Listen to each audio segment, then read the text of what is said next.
la aparición. Muchas gracias a los dos. Muy bien, Carlos. Bueno, pues empiezo yo. Vamos a empezar un pequeño bloque que queremos dedicar a la ciberseguridad hoy. Yo no soy importante, solo voy a hacer un poco de nexo de unión entre los protagonistas, que son los ponentes. Pero bueno, me presento. Soy Modesto Álvarez, trabajo en la empresa Seresco. Y en Seresco soy el responsable de servicios de ciberseguridad y análisis forense. Entonces, bueno, ¿qué entendemos por ciberseguridad? Bueno, yo no voy a explicar lo que es la ciberseguridad, pero bueno, sí que quiero dejar dos cosas más o menos asentadas. La ciberseguridad tiene que ser intrínseca a cualquier avance, a cualquier momento de cambio, de crisis.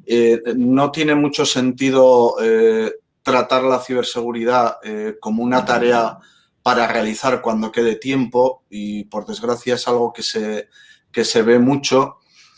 Y, bueno, las implicaciones de hacer esto pueden ser bastante graves y últimamente, además, estamos viendo ejemplos de ello. Las cosas han cambiado en los últimos años y en los últimos meses con la pandemia todavía más. Y por eso, bueno, pues por eso queríamos dedicar unos pensamientos a qué es lo que creemos o lo que vemos los profesionales que se nos viene encima en el próximo año o en los próximos meses. Va a empezar, principalmente va a hablarnos de esto Javier Pagés, que es especialista en gestión de la seguridad de infraestructuras críticas, lo cual es muy importante y él nos lo explicará, en la empresa Arcosa. Una pequeña pincelada simplemente antes de dejar a Javier hablando, porque quiero hacerle un guiño a él, sobre todo porque Javier, aparte de un gran profesional, que no hay ninguna duda y cualquiera puede mirar en internet el currículum si es que no le conoce, porque en el sector yo creo que todo el mundo le conoce. Javier es un gran compañero.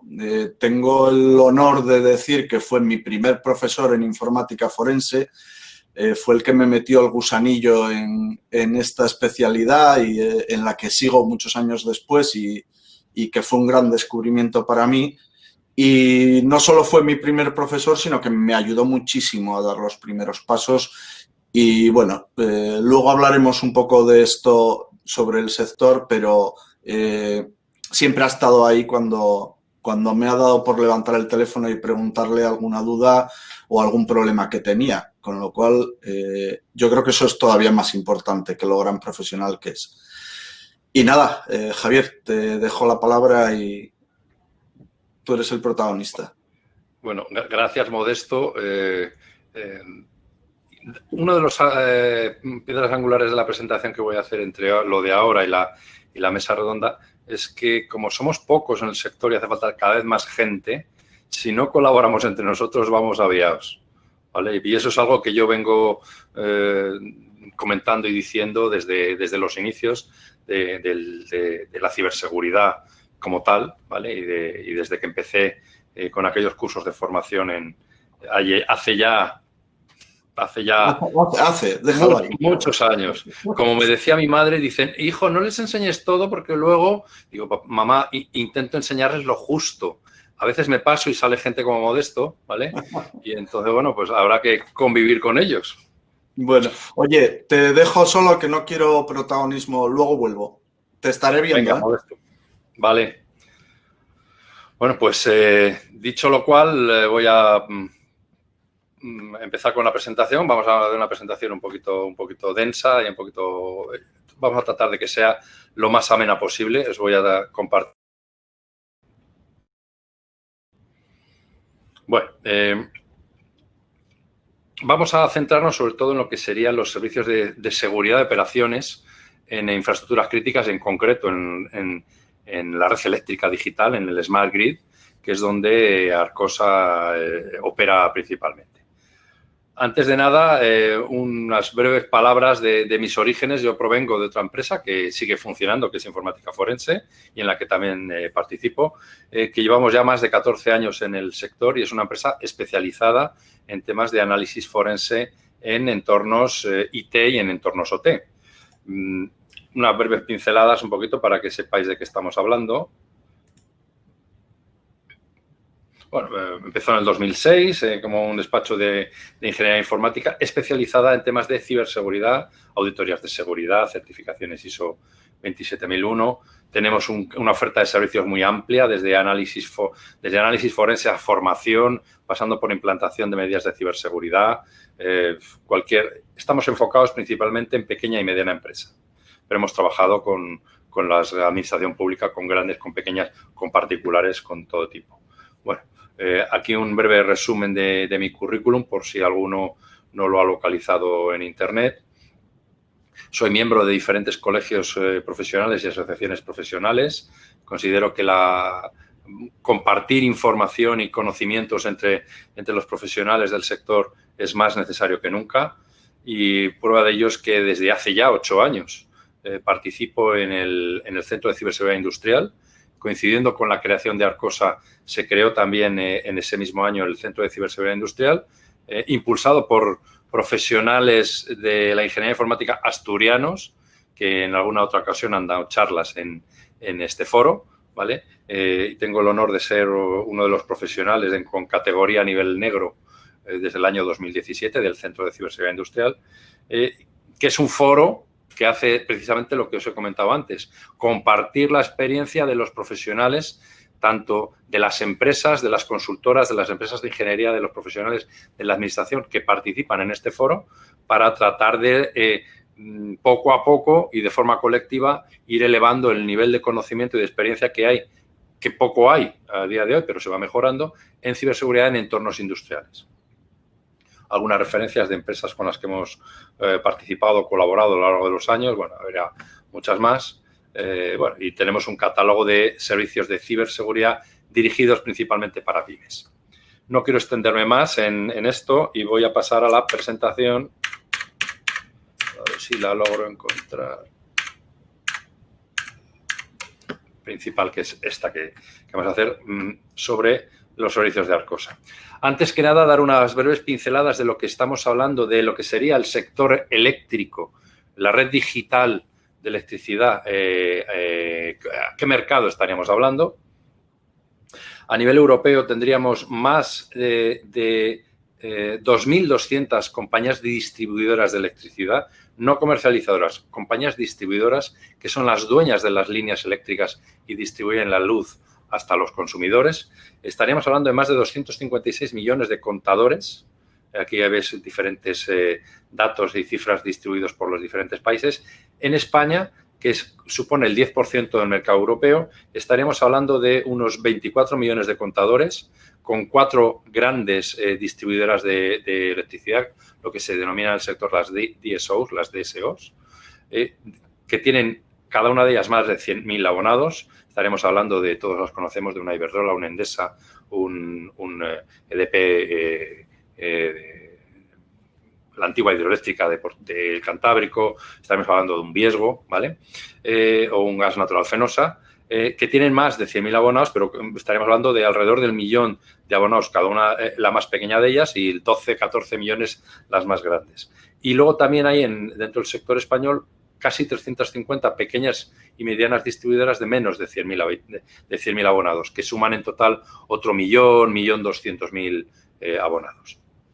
Eso hace que es un ecosistema gigantesco.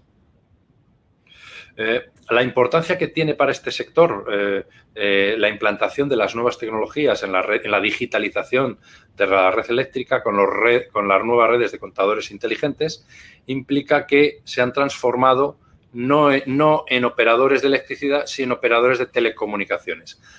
Para conectar todos esos millones de contadores, solo en España ya están implementados 24 millones de contadores digitales. Es uno de los países más avanzados a nivel europeo. de estos que hemos visto.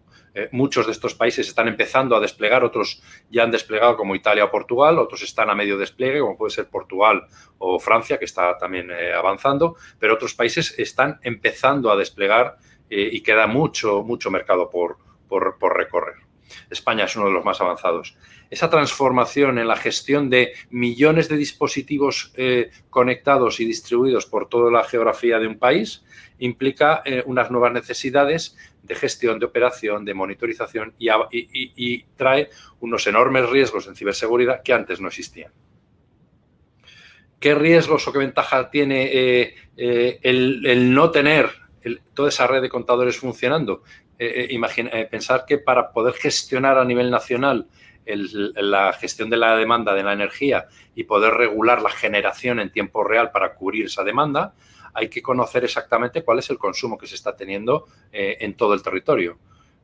El no poder acceder a esos contadores en tiempo real implica mayores costes de operación porque hay que mandar personal, por ejemplo, a leer los consumos, algo que con el contador inteligente ya no es necesario, pero si no lo puedo hacer, tengo que seguir mandando operativos de campo, puedo incumplir las normativas regulatorias y me pueden dar sanciones como empresa, porque estoy obligado a poder ofrecer esta información que a nivel actualmente en España tienes que ofrecer la información con 15 minutos a los usuarios de tu consumo.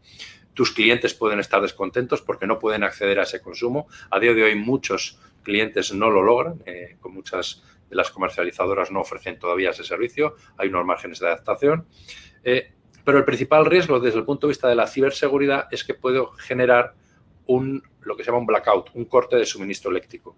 Esto no es algo que solo sale en las películas como la de Jungla de Cristal 4, ¿vale? Que está basado, el argumento principal es un blackout completo de la red eléctrica nacional estadounidense. Eso no es película, eso ha ocurrido ya en algunos países como Ucrania en años pasados y ocurre de forma más frecuente de lo deseable a nivel local o regional en diferentes países de todo el mundo. ¿Qué experiencia tenemos en esos 8 años ofreciendo servicios bueno, les ayudamos en el despliegue de toda esa red de contadores, a hacerlo de forma lo más operativa y lo más eficiente posible para evitar errores ya conocidos en los despliegues iniciales que por desconocimiento de la tecnología no se hicieron de la mejor manera. Les ayudamos a hacer la operación diaria en aquellos operadores de contadores de red de Smart Grid que no están capacitados o no tienen personal suficiente, les operamos directamente sus redes de contadores, les optimizamos la gestión de estas redes frente a problemas que surgen todos los días de comunicaciones, hay que monitorizar y hay que ir resolviéndolo de forma permanente. Les ayudamos en labores de gestión de ese parque hardware, de esos cientos de miles de contadores y concentradores digitales que fallan y hay que reprogramarlos, hay que arreglarlos, hay que actualizar los firmwares y volver a ponerlos en funcionamiento, y les damos labores de consultoría y formación para que ellos mismos puedan operar de forma más eficiente posible su propia red. Tenemos, bueno, aquí es un ejemplo de diferentes clientes distribuidos que tenemos tanto a nivel nacional como internacional. Operamos en 4 continentes, hemos tenido ya trabajos de campo en 3 de ellos, bueno, y estamos creciendo de forma muy importante y sostenida a lo largo de los años. La pregunta surge, y esto os voy a poner una presentación que la he adaptado un poquito para ofrecerosla ahora, pero que se hizo en el 2015. Una presentación que ya tiene años y que hicimos a nuestros clientes para concienciarles de los riesgos de ciberseguridad que tenían ellos. Todo lo que se dice en esta presentación a día de hoy es cada vez más vigente, cada vez más real.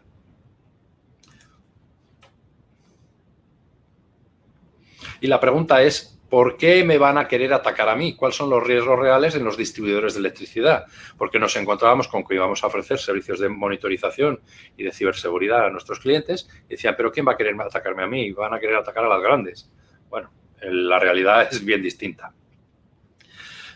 Y para eso lo que tenemos que ver cuáles son los riesgos de las infraestructuras críticas, y la red eléctrica es la infraestructura crítica básica en la que se asienta el resto Sin electricidad no hay comunicaciones, sin electricidad no hay sistemas de control de transporte aéreo, ni terrestre, ni ferroviario. Sin electricidad ninguna industria puede sobrevivir más de unas pocas horas. Por eso es uno de los pilares básicos en toda infraestructura crítica. ¿Y por qué van a querer atacarme a mí? ¿Qué tipos de atacantes? ¿Qué motivaciones? ¿Qué ejemplos podemos tener de este tipo de ataques?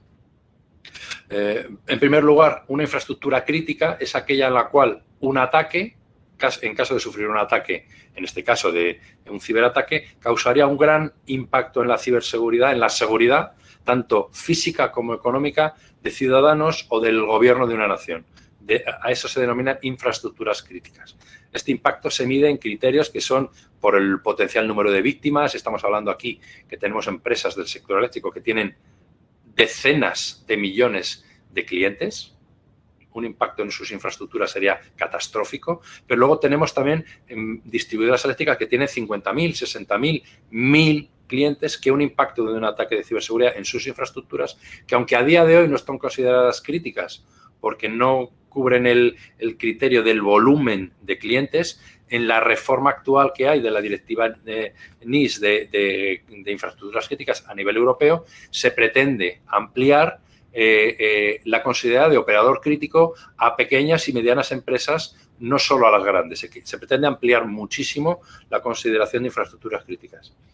El segundo sería el impacto económico o el impacto público que puede tener en cuanto al nivel de servicios que estamos hablando. En base a estos criterios, a día de hoy, se establecen cuáles son los operadores críticos.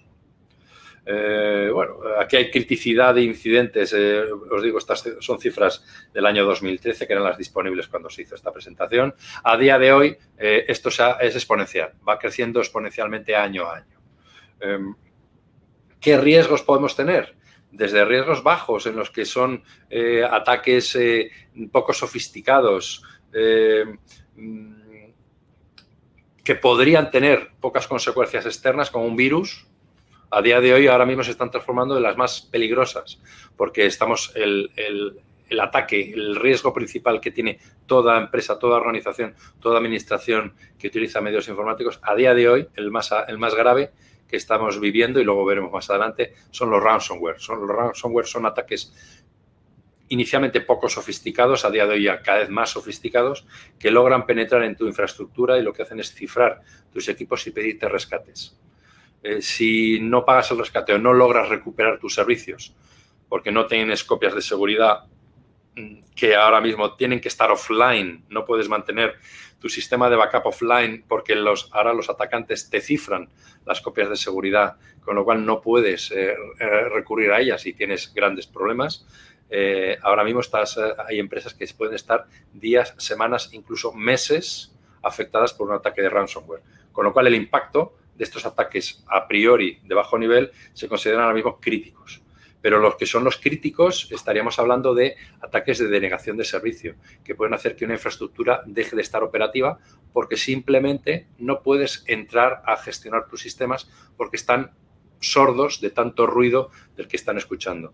Y esto lo vemos en sistemas de control de escadas que están conectados directamente a Internet y que simplemente por intentos de descubrimiento de contraseña, por fuerza bruta, por hackers que están con máquinas automáticas tratando de descubrir la contraseña, bloquean el servicio y deja de estar operativo. Con lo cual, el propietario de esos sistemas no puede ni siquiera conectarse a sus consolas de control para poder saber qué está pasando, porque el sistema deja de responder. Todos estos riesgos cada día son más y más frecuentes y más habituales. Sobre todo cuando las industrias que hace unos años sus plantas de producción estaban desconectadas de Internet, a día de hoy, en la industria 4.0, que ya se habla, todos sus equipos, sus plantas de producción, sus dispositivos, sus PLCs, sus herramientas de control de su producción, de sus autómatas que están en su planta embotelladora, en su control de sus calderas o sus centros de depuración de plantas de tratamiento de aguas de las ciudades, están conectadas directamente a Internet y en muchos casos sin medidas correctas de seguridad, con lo cual el impacto que tiene ahora es cada vez más crítico. ¿Qué sectores están recibiendo más ataques? Los energéticos, administración, con el advenimiento del COVID, todo el sector sanitario ha sido enormemente afectado, pero no hay ningún sector que se quede libre de los ataques de las infraestructuras críticas. ¿Qué tipos de amenazas podemos tener? Desde el ciberespionaje para el robo de propiedad industrial o intelectual, que se ha estado viendo de forma muy activa desde países del este del planeta para coger y aprender las tecnologías y las técnicas de países más desarrollados y poder avanzar en su desarrollo. Esto se ha visto de forma muy clara desde ciertos países. Desde los ciberdelincuentes, el crimen por Internet, cuyo objetivo básicamente es obtener dinero. En los ciberactivistas o uso político de Internet, que lo que quieren es crear ruido, crear confusión, actuar en aquellos servicios públicos principalmente, pero se ha visto que también se están interfiriendo en votaciones en países del primer mundo para tratar de intervenir y tratar de modificar el sentido de los votos, o el ciberterrorismo simplemente para causar caos, causar daño, y estos son uno de los principales interesados en atacar infraestructuras críticas. En todo ataque, entendamos que a día de hoy el ciberterrorismo, la ciberguerra, se considera un ataque militar, lo que pretende es reducir la capacidad de respuesta de tu oponente. Y la mejor forma de reducir la capacidad de respuesta de alguien es que no se entere de lo que está pasando, cortarle la luz, cortarle las comunicaciones, cortarle la capacidad de enviar refuerzos, dejarle con las manos atadas. Y eso, el principal punto para poder hacerlo es dejarle sin luz. Con lo cual, el resto de los sistemas van a ir cayendo uno detrás de otro. Hay diferentes tipos de atacantes o de adversarios, desde los que se llaman de nivel 1 o 2, que serían los atacantes menos preparados, los que simplemente se dedican a ejecutar scripts automáticos para lograr penetrar en sistemas, que quieren cifrar tus sistemas y recibir recompensas que estaremos hablando de cientos de dólares, miles de dólares. Si el ataque es exitoso, puede tener millones de dólares de resultado. A los de ya más especializados de nivel 3-4, que lo que quieren es obtener, descubrir vulnerabilidades desconocidas en los sistemas que luego venden por cifras astronómicas, o los que ya estaríamos hablando de atacantes muy especializados, que son los que crean las herramientas de ataque y luego se las venden a los que quieren obtener beneficio rápido. Y aquí estamos hablando que el retorno que tienen estas grandes organizaciones especializadas en crear los ataques para estas vulnerabilidades están ganando billones americanos con B de dólares anualmente. Bueno, aquí hay una descripción de los diferentes niveles, diferentes. No voy a entrar con el nivel de los colores de los sombreros. Yo creo que entrar en que soy un hacker blanco, un hacker negro, el blanco es bueno, el negro es malo, no. El hacker es un especialista que lo que busca es descubrir cosas. Si traspasa una línea, no es un hacker, es un delincuente. Y aquí estamos hablando que los delincuentes son los que atacan, los que cifran, los que te roban, los que te dejan los servicios inservibles. Normalmente son hackers que han pasado al lado oscuro, como se viene diciendo, pero en ese caso son delincuentes. Diferentes fases que pasa un ataque. Primero hacen un análisis para ver cuáles son tus vulnerabilidades, qué información pública hay disponible tuya, hacen escaneos de red, logran entrar en tus redes, tratan de permanecer en tu red el mayor tiempo posible hasta que ejecutan el ataque. El ataque de un terrorista o de un ciber hacker que lo que quiere es tumbar una infraestructura, no se hace el mismo momento en el que entra. Una vez que han entrado y que han logrado acceso, se pueden tirar meses analizando esa infraestructura hasta que lanzan el ataque. En los primeros ataques de ransomware, por ejemplo, en cuanto entraba y te descargabas el exploit, te cifraba el disco y te pedía el rescate. Si tenías copia de seguridad, lo único que tenías que hacer era respaldar o restaurar la copia de seguridad y perdías un día, 2 días, una semana, que era la antigüedad que tenía tu copia de seguridad. Y entonces los atacantes de este tipo de técnica se dieron cuenta de que lo que tenían que hacer era deshabilitar el sistema de backup. Entonces, se están 1 mes, 2 meses en tu infraestructura esperando a que ese sistema de backup que han manipulado esté haciendo copias de seguridad de nada. De la nada. Le han cambiado los parámetros para que hagan copias de seguridad prácticamente vacías. Y cuando ya han pasado 2, 3, 4 meses es cuando te cifran y te piden el rescate. Y cuando vas a tus copias de seguridad no encuentras nada. Están inservibles. Y entonces es cuando viene la llamada de Houston, Houston, tenemos un verdadero problema.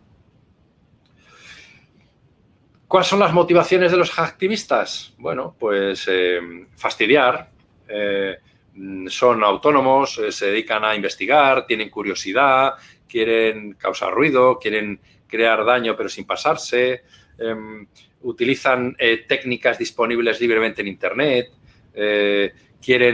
hace años el objetivo era que se les conociera, salían en la prensa cuando les detenían, salían en los noticiarios haciendo así, me han detenido, he podido infectar millones de dispositivos y al mes siguiente estaban trabajando para compañías de seguridad. A día de hoy eso ha cambiado. A día de hoy estos activistas, estos delincuentes, lo que quieren es ir evolucionando, conocer las nuevas técnicas, mantenerse el mayor tiempo posible dentro de las infraestructuras y que no se les conozca, pasar lo más desapercibidos posibles, porque se han dado cuenta que ya no buscan fama, ya buscan dinero y el siguiente paso es el dinero. Cuanto antes era por curiosidad, para aprender, el siguiente paso que tienen es ya montar empresas como tales, con su organización y sus horarios, para poder ganar beneficios con esta infraestructura. No tenemos más que ir a Internet y buscar cómo hackear una Wi-Fi. Hay vídeos, hay how-tos muy facilitos de cómo hacerlo. Esto debería estar prohibido. Igual que no puedes encontrar fácilmente cómo montar una bomba, no tendrías que poder saber cómo atacar sistemas. Pero a día de hoy esto es facilísimo. Bueno, pues en estas técnicas en las que se basan estos hackers de primer nivel, del tier bajo, de lo que están aprendiendo. Os voy a poner un pequeño vídeo. Esto rulaba por Internet hace unos años de un chaval, un jovencito holandés, el vídeo está en holandés, en el que hacía gala de sus habilidades. Está en holandés, lo digo por la palabra, ¿vale? Y va a hacer una rápida demostración de sus capacidades para atacar 2 edificios del centro de Ámsterdam. Esto lo usaban, y otros muchos vídeos que tenía este pájaro, se usaban como reclamo en un centro de formación de ciberseguridad de un holandés. Es curioso la forma de enganchar a los alumnos. Fijaos. Lo difícil que es atacar. Obviamente ya había penetrado el sistema, ya había logrado coger el control del centro de control de estos edificios inteligentes y con un botón, ¿oís las alarmas? Se va la luz, saltan las alarmas y bueno, voy a encenderlo. Vale, qué divertido. Qué divertido. Mira, espera, que voy a hacerlo con el otro.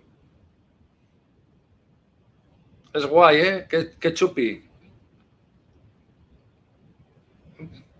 Bueno, pues estos son los de nivel bajo.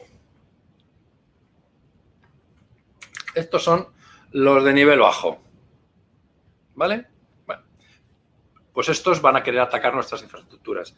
Si somos una pequeña o mediana empresa, una industria pequeña, mediana, que por suerte estamos utilizando las últimas tecnologías disponibles, pero no tenemos las medidas de seguridad para protegernos, estos señores se lo van a pasar pipa, porque van a utilizarnos como parque de juegos para aprender cómo están implantadas las medidas de nuestros autómatas, nuestras líneas de comunicaciones, nuestros sistemas de comunicaciones, nuestros SCADAs, y van a estar jugando con ello para aprender.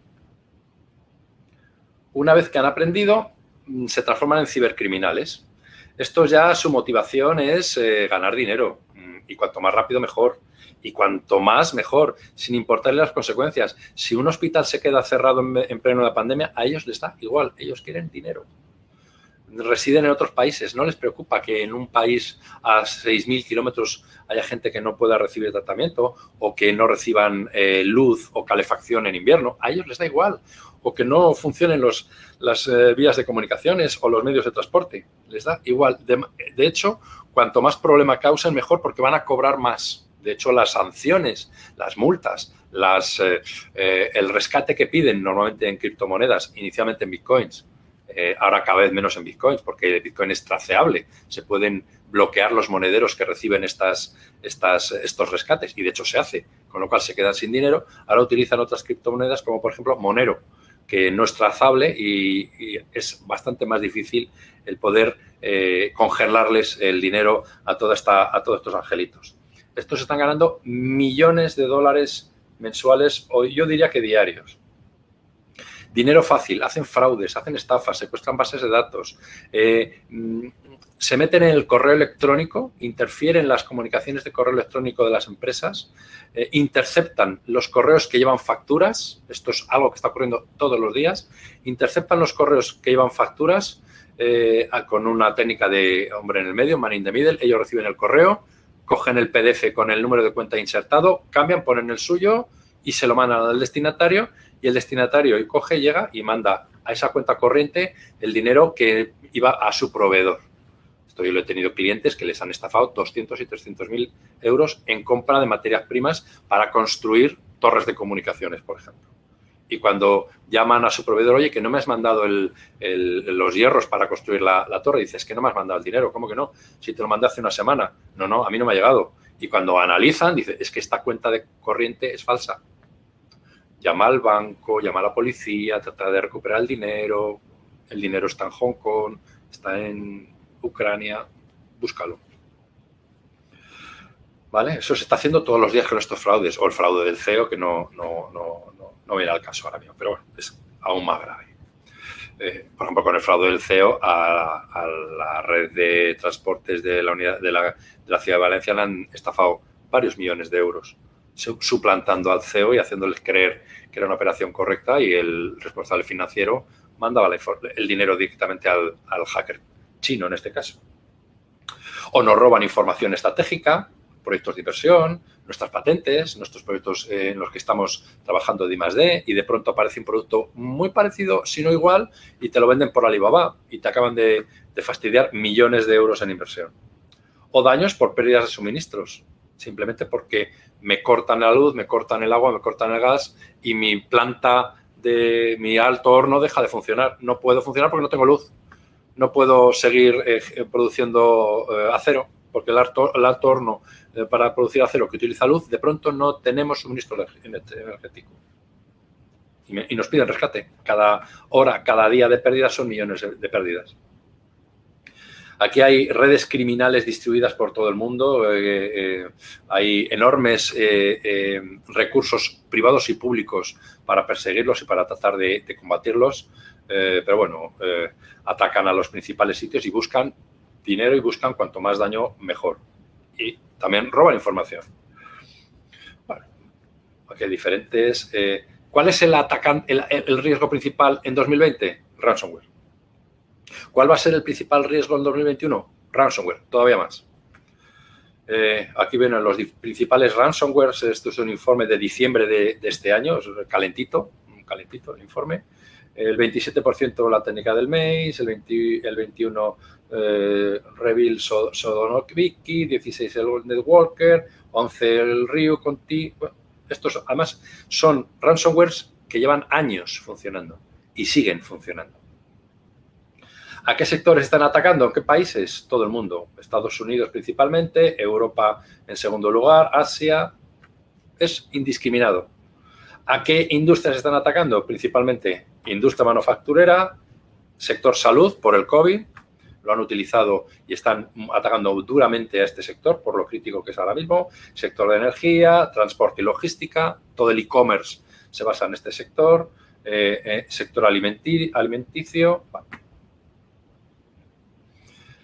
Ataques de ransomware que han ocurrido de junio a diciembre. Grandes ataques que han ocurrido de junio a diciembre. A Honda, a Mattel, a Adif, le atacaron a Adif en julio, en agosto a Konica, a Mapfre atacaron en agosto y se tiró hasta mediados de septiembre para poder recuperarse, en septiembre a Luxottica, a Deslas le atacaron a finales de septiembre y ha estado todo octubre sin poder funcionar, a Enel, compañía eléctrica, le atacaron en Enel, estuvo varios días sin poder trabajar, por suerte pudo restablecerlo rápido, han atacado a EDP Portugal también con ransomware, y así, esto es todos los semanas tenemos algún candidato que no por grandes están exentos y no por todas las medidas de seguridad que puedan poner están exentos. Imaginar si encima no ponen medidas de seguridad. Adif le robaron 800 gigabytes de datos. Mapfre subió un ataque que le paró durante un mes sus sistemas y estuvo operando al ralentí durante un mes. Se estima que más de 130 millones de euros al año son los daños que ocasiona el ransomware en España. Adeslas ha estado 6 semanas intentando recuperarse. Imaginar 6 semanas con la fábrica parada. Imaginar el daño que le ha causado a esta compañía. Y es una de las compañías que tiene medidas de seguridad. Imaginar si no las hubiera tenido. Y luego, por último, tenemos los atacantes financiados por naciones. Estos trabajan ya casi como funcionarios, tienen sus horarios, tienen sus jefes, tienen sus jerarquías, tienen unas técnicas que repiten sistemáticamente y que van atacando a unos objetivos marcados de forma estratégica, compañías estratégicas de países rivales, infraestructuras críticas de los países potencialmente rivales. Además tienen horarios, atacan de 8 a 3 en su horario laboral, para que nos entendamos. Entonces es sintomático cómo se les puede llegar a identificar incluso por los horarios de ataque. Los hackers que hemos visto al inicio atacan en horarios nocturnos para ellos, o cuando salen de clase, cuando están aburridos, los fines de semana, cuando tienen vacaciones. Estos atacan en horario laboral, su horario laboral, ¿vale? Entonces, bueno, por eso los SOCs tienen que funcionar 24/7. Tienen un sentimiento patriótico, creen que están haciendo el bien. Se dedican a robar propiedad intelectual para competir, para que las empresas de sus países compitan rápidamente contra las empresas de otros países. Utilizan ataques estratégicos, están muy bien financiados, están protegidos. No hay forma de atacarles porque sus propios países les protegen. Por cada país el sector les va poniendo nombres. A los que vienen de China les denominan con apellido de panda. A los que vienen esto es un país no sé, Brasil, les ponen Spider, a la India les ponen Tiger, a Irán Kitten, a los rusos les ponen Bear. Hay muchísimos Bears, aquí solo aparece uno, pero hay muchísimos. En Corea del Norte es el Cholima, es un animal que utilizan como símbolo nacional. En Asia les llaman Jackals, bueno, para poder identificarles rápidamente de qué país estamos hablando. ¿A qué sectores están atacando? China ataca al sector energético duramente, Irán también, Rusia tiene uno muy activo que es el Energetic Bear, que ataca duramente a los sectores energéticos de otros países. Bueno, diferentes... para que veáis, y estos crecen y crecen y crecen. Muchos son los mismos que se les va poniendo diferentes nombres porque utilizan diferentes técnicas, pero van creciendo, van creciendo, van creciendo. En el 2012 a 2014 hubo un gran ataque a nivel mundial de Dragonfly a todo el sector energético, todas las redes eléctricas mundiales. Fue un ataque de conocimiento, estuvieron penetrando todas las redes que pudieron para conocer cómo era la tecnología que se estaba utilizando. Se identificó que se hacía desde Rusia, atacaban los SCADAs, los PLCs y sus redes VPN. Afectaron más de 1000 compañías del sector de energía de 84 países y España fue el primero en atacar, por número de ataques, con más del 27% del total. Nosotros lanzamos un boletín a nuestros clientes para que supieran cómo reaccionar y cómo defenderse ante este ataque. Da igual, en el 2016 volvió Dragonfly 2 con nuevas técnicas, nuevas metodologías y siguen atacando porque se han dado cuenta que son sectores críticos para sus potenciales enemigos. Dragonfly, la versión 1, España estuvo por delante de Estados Unidos en cuanto a empresas atacadas. Acordaos de lo que os decía al inicio del ecosistema en España, y que España es uno de los países más avanzados y que antes empezó a distribuir o implantar la digitalización. Eso hizo que también tuvieran un campo de cultivo enorme, con muchísimas empresas, con poca ciberseguridad, desplegando nuevas tecnologías, pues pudieron jugar muy bien en este territorio. Bueno, aquí cómo funcionó no quiero entrar. Información de junio del año pasado del CNI. Todos los ataques a infraestructuras críticas han venido de otros estados, no de ciberterroristas. Lo decía el propio CNI. Estos son orquestados. El problema que hay es que cuando esto ha pasado ya en Estados Unidos, cuando una gran empresa ha tenido un ataque a su infraestructura crítica y ha tratado de cobrar la póliza de ciberseguridad que tenía contratada, como las noticias y como todos los medios de comunicación dicen que son ataques de Estado, eso no te lo cubre las pólizas de ciberseguridad, no te cubre ataques de otros estados. Con lo cual, han tenido pleitos y están pleiteando para poder cobrar los seguros ante este tipo de ataques. Es algo curioso. Vale. Pero no hay que olvidarse también de atacantes internos. El principal riesgo que tenemos para atacar son los insiders, porque son los menos esperados y resulta que luego son los más habituales. Más del 60-65% de los ataques vienen de atacantes internos.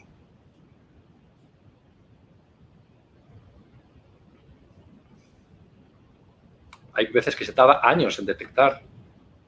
Lo normal es que se tarden días, semanas o meses. Detectarlos en segundos, minutos o horas es lo menos habitual en detectar un atacante interno. Empleados no técnicos principalmente, no tiene por qué ser del departamento IT o el departamento T. Se tardan días de promedio para resolver el ataque cuando ha sido un atacante interno.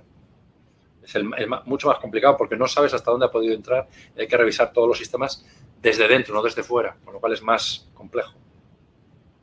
Bueno. ¿Qué soluciones recomendamos? Hacer auditorías de seguridad, implantar medidas de seguridad perimetral, corregir las deficiencias, las vulnerabilidades que tienen los sistemas y establecer principalmente una monitorización continua, 24/7, 365 días al año, desde centros de operaciones de seguridad. ¿Y qué se puede utilizar para eso?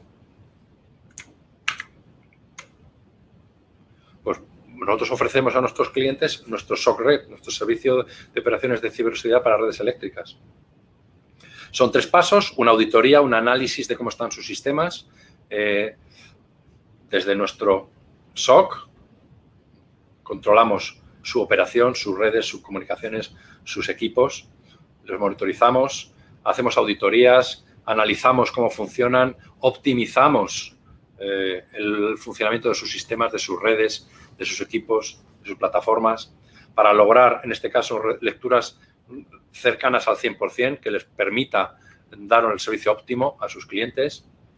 Y les ofrecemos monitorización de ciberseguridad para que no les ataquen, que les atacan, para que no se les caigan sus sistemas, que se les caen, y en caso de que les ocurra, que lo puedan recuperar lo antes posible. Que tengan disponibilidad de sus sistemas, que tengan posibilidad de acceder a sus sistemas de telegestión, a sus sistemas de control remoto, a sus equipos locales, detectar ataques, detectar fallos en su red en tiempo real para que puedan resolverse lo más ágilmente posibles, de forma que su red eléctrica digital esté totalmente operativa y que cumpla los mayores niveles de calidad acordados.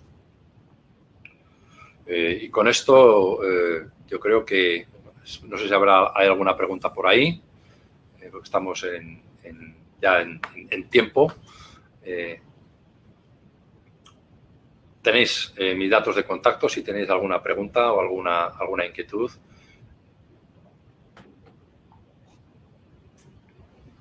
No sé si tenemos tiempo, Modesto, para alguna pregunta. Tenemos tiempo, no veo ninguna por ahí, pero bueno, como ahora vamos a tener la mesa redonda, si surgen preguntas las incorporamos rápidamente y así aprovechamos.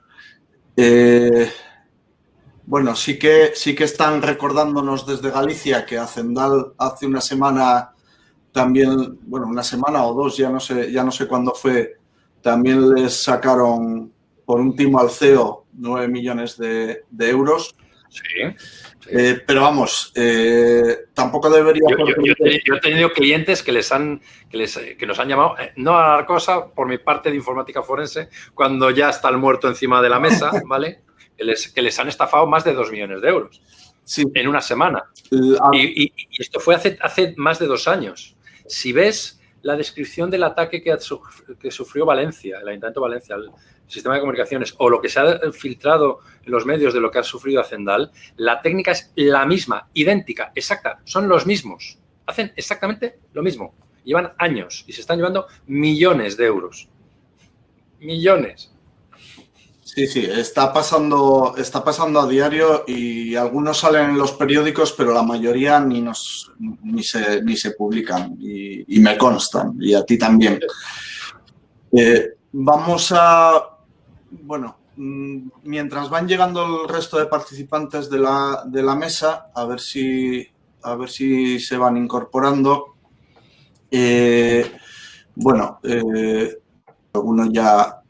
Alguno ya va llegando.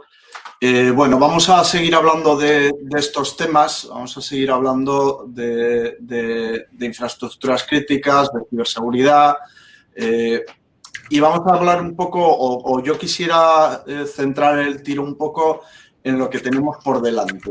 Está claro que todo esto tiene mucha historia, hay muchísimo de lo que hablar, pero como tampoco tenemos mucho tiempo, me gustaría centrarnos en los próximos meses o en el presente, porque el presente y los próximos meses tampoco varían demasiado.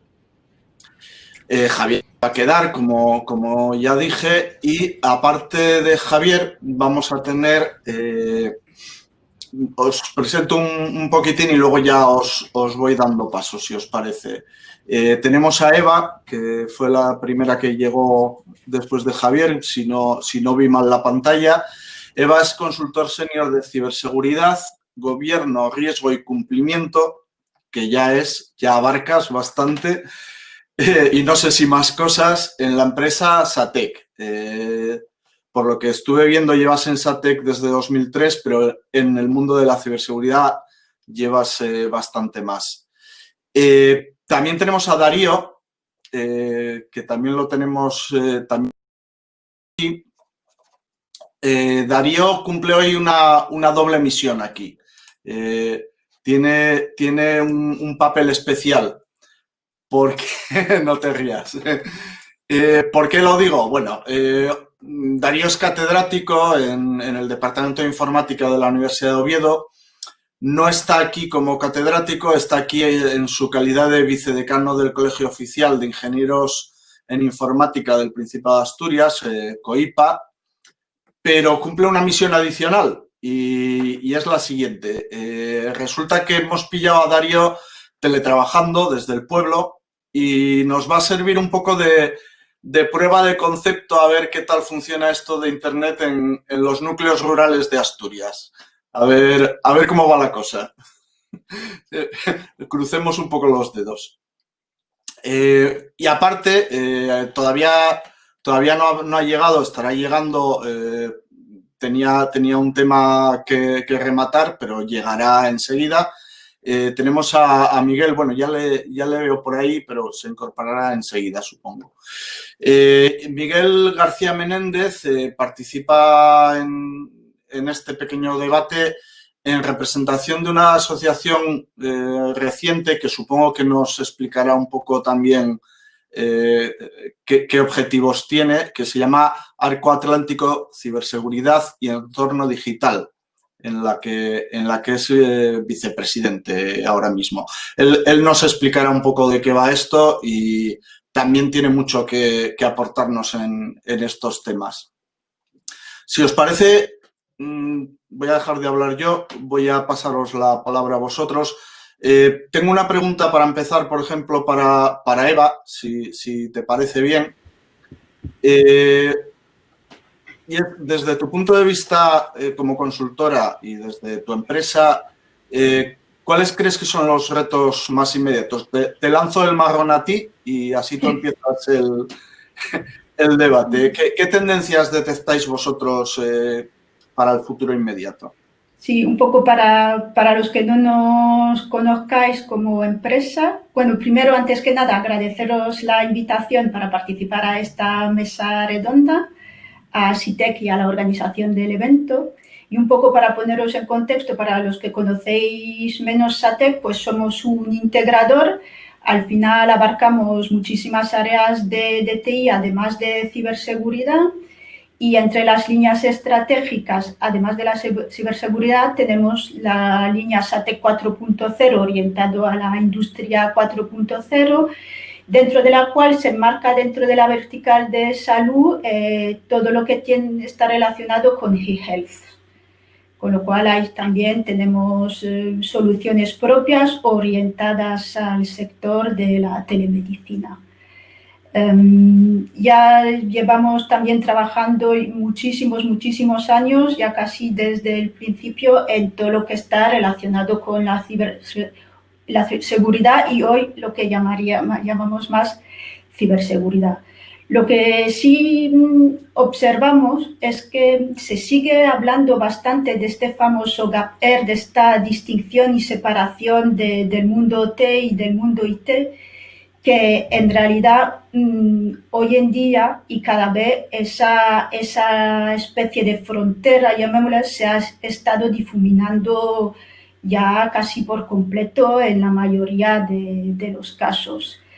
¿Qué estamos viendo en el panorama? Pues entre los elementos, digamos, las tipologías de ataques o amenazas que más hemos ido detectando son las que están inevitablemente dirigidas al acceso remoto y al teletrabajo, que hoy en día pues está al gusto del consumidor. Los ransomware, que en parte también van ligados con esta circunstancia, todo lo que es phishing y luego otros ataques, bueno, bastante estándares. Claro que también hay que tener en cuenta todo lo que está ligado al cloud, porque al día de hoy este movimiento es un hecho. Quizá la precipitación o, digamos, la aceleración que esta situación de pandemia, que por un lado ha creado una ralentización en global dentro de la sociedad, sí que ha acelerado, por otro lado, ciertos movimientos en la industria. Pues este movimiento en cloud también conlleva pues esa famosa desaparición del perímetro y esas amenazas muy específicas a ese contexto del acceso a todos los servicios en cloud que tienen las organizaciones. A eso pues vemos también pues todo lo que ya las especializaciones o digamos que los ataques y los métodos se van haciendo cada vez más punteros apoyándose en la inteligencia artificial también y en la automatización, al margen de que inevitablemente todas las labores de ingeniería social se están incrementando muchísimo, digamos, enriqueciendo ahí lo que es toda la información que ayuda a que el ataque pueda tener mayor o menor éxito. En medidas, ¿qué es la demanda que nosotros hemos visto que ha aumentado muchísimo más en estos últimos meses? Pues, como decíamos, pues aumentar la seguridad de los accesos remotos. Desde el doble factor de autenticación, por ejemplo, que eso es algo que se está viendo enormemente. Soluciones especializadas de la nube, pues se está hablando mucho de SASE y del Zero Trust. Esto empieza también poco a calar y probablemente lo más seguro es que el año que viene esa dinámica va a seguir. E inevitablemente el vector que es el correo electrónico y la protección del correo electrónico. Y luego a niveles de sectores, pues algunos que ya estaban castigados por la crisis sanitaria, pues como es el propio sector de la sanidad, pues por desgracia se ha visto en el medio de la diana y están sufriendo bastante, como dando algunos ejemplos. Entonces, ¿qué pasa? Que al final es que todas estas tendencias de ciberseguridad, tanto a nivel de lo que son los propios ataques, como las soluciones o los controles que se van desplegando, al final están estrechamente ligados con lo que son las tendencias y los progresos a nivel técnico y en lo que es la ciencia. Pero también, al final, todo esto está muy relacionado también con todo lo que es la situación, la coyuntura social y geopolítica. Y a todo esto le tenemos que añadir inevitablemente pues un poco lo que es el propio negocio de las organizaciones. Al final y al cabo, pues esta transformación digital que se está produciendo en las empresas, las distintas organizaciones, está yendo un poquitín a marcha forzada en algunos contextos últimamente.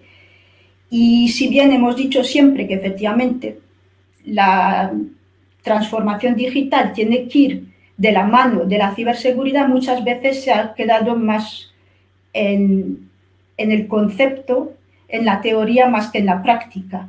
Y lo que sí se va a ir viendo es una integración más operativa, más real, dentro de lo que es los propios procesos dentro de las organizaciones de la transformación digital, con una integración completa de la ciberseguridad. ¿Eso qué va a significar? Pues una tendencia hacia una mayor cooperación dentro de las distintas áreas tecnológicas y también de negocio, y unos equipos más multidisciplinarios. Es decir, la ciberseguridad al final es un mundo muy amplio, vemos que cada vez es algo muchísimo más global, no nos podemos quedar en pequeños islotes, pero claro que cada uno requiere de conocimientos. Y luego eso también va a tener que ir un poco de la mano de una evolución de la que ya se habló, pero que según el grado de madurez, el nivel de madurez de las organizaciones en lo que es la ciberseguridad, se ha ido materializando más o menos, que es esta evolución hacia un CISO mucho más ligado al negocio, que esté implicado dentro de lo que son las necesidades de negocio, y que pueda participar a un nivel de dirección, y de esta manera también que consigamos que lo que son los riesgos de ciberseguridad se integren completamente dentro de lo que son los riesgos empresariales, y que esto ya realmente a todos los niveles se trate la ciberseguridad en todos los puntos necesarios y en el conjunto y en toda la cadena. Porque al final a veces pues se habla también mucho, bueno, por lo que ha pasado con SolarWinds, por ejemplo, se está hablando mucho también de la cadena de suministro, los terceros, etcétera. Entonces, es un mensaje que creo no es nuevo, pero es un mensaje probablemente que se vaya materializando más y no se quede tanto en la teoría a lo largo del próximo año. ¿Qué debemos de sacar un poco como conclusiones? Que si bien es cierto que las predicciones, llamemos las predicciones o las tendencias que se están analizando, muchas veces pues podemos observar que se van cumpliendo, como por ejemplo, pues una de las cosas que se decía mucho el año pasado es que este año iba a ser el año de ransomware. Pues para bien o para mal, por desgracia, ha sido el año de ransomware.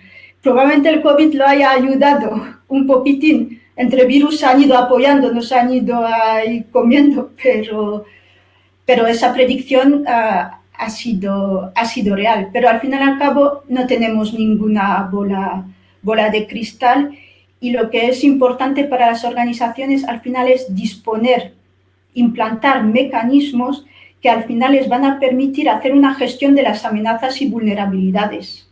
Y cuando hablamos de mecanismos, no solo estamos hablando, y aquí aún menos, de tecnologías, sino también de personas, de conocimiento, de inteligencia de ciberseguridad y de procesos. De esta manera, pues vamos a aumentar nuestra capacidad como organización para monitorizar, por un lado, identificar bien los riesgos en los que nos estamos exponiendo, y al final poder desplegar las medidas, digamos, los controles que veamos necesario. Otra cosa que también nos ha enseñado este año de COVID, para bien o para mal, es que al final tenemos que ser más dinámicos. Vivimos en un ecosistema que es dinámico, no es nada estático, no podemos dar nada por sentado. Hay escenarios que nunca hubiésemos pensado que iban a ocurrir y se ocurren, y esos escenarios pues cambian las tornas. Entonces es importante ser dinámico para ser capaz de reconocer estos cambios en nuestro ecosistema lo más rápido posible, para también que de esta manera seamos capaces de identificar los reajustes que vamos a necesitar e ir poniéndolos en marcha. Y eso se ilustraría también, por ejemplo, pues, con el teletrabajo que muchas empresas no tenían mucho desarrollado y han tenido que desplegar así, deprisa y corriendo, pero claro, sin tener ya el tiempo, porque no tenían los mecanismos para poder evaluar todas las necesidades de seguridad y que todo vaya yendo un poco de la mano. Digamos eso, de forma resumida, podríamos estar hablando ahí mucho tiempo. Es un poco las tendencias que estamos viendo y hacia dónde sería bueno ir.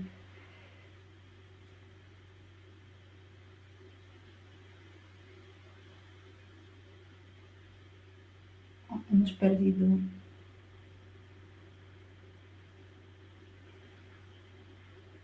El mute, esto.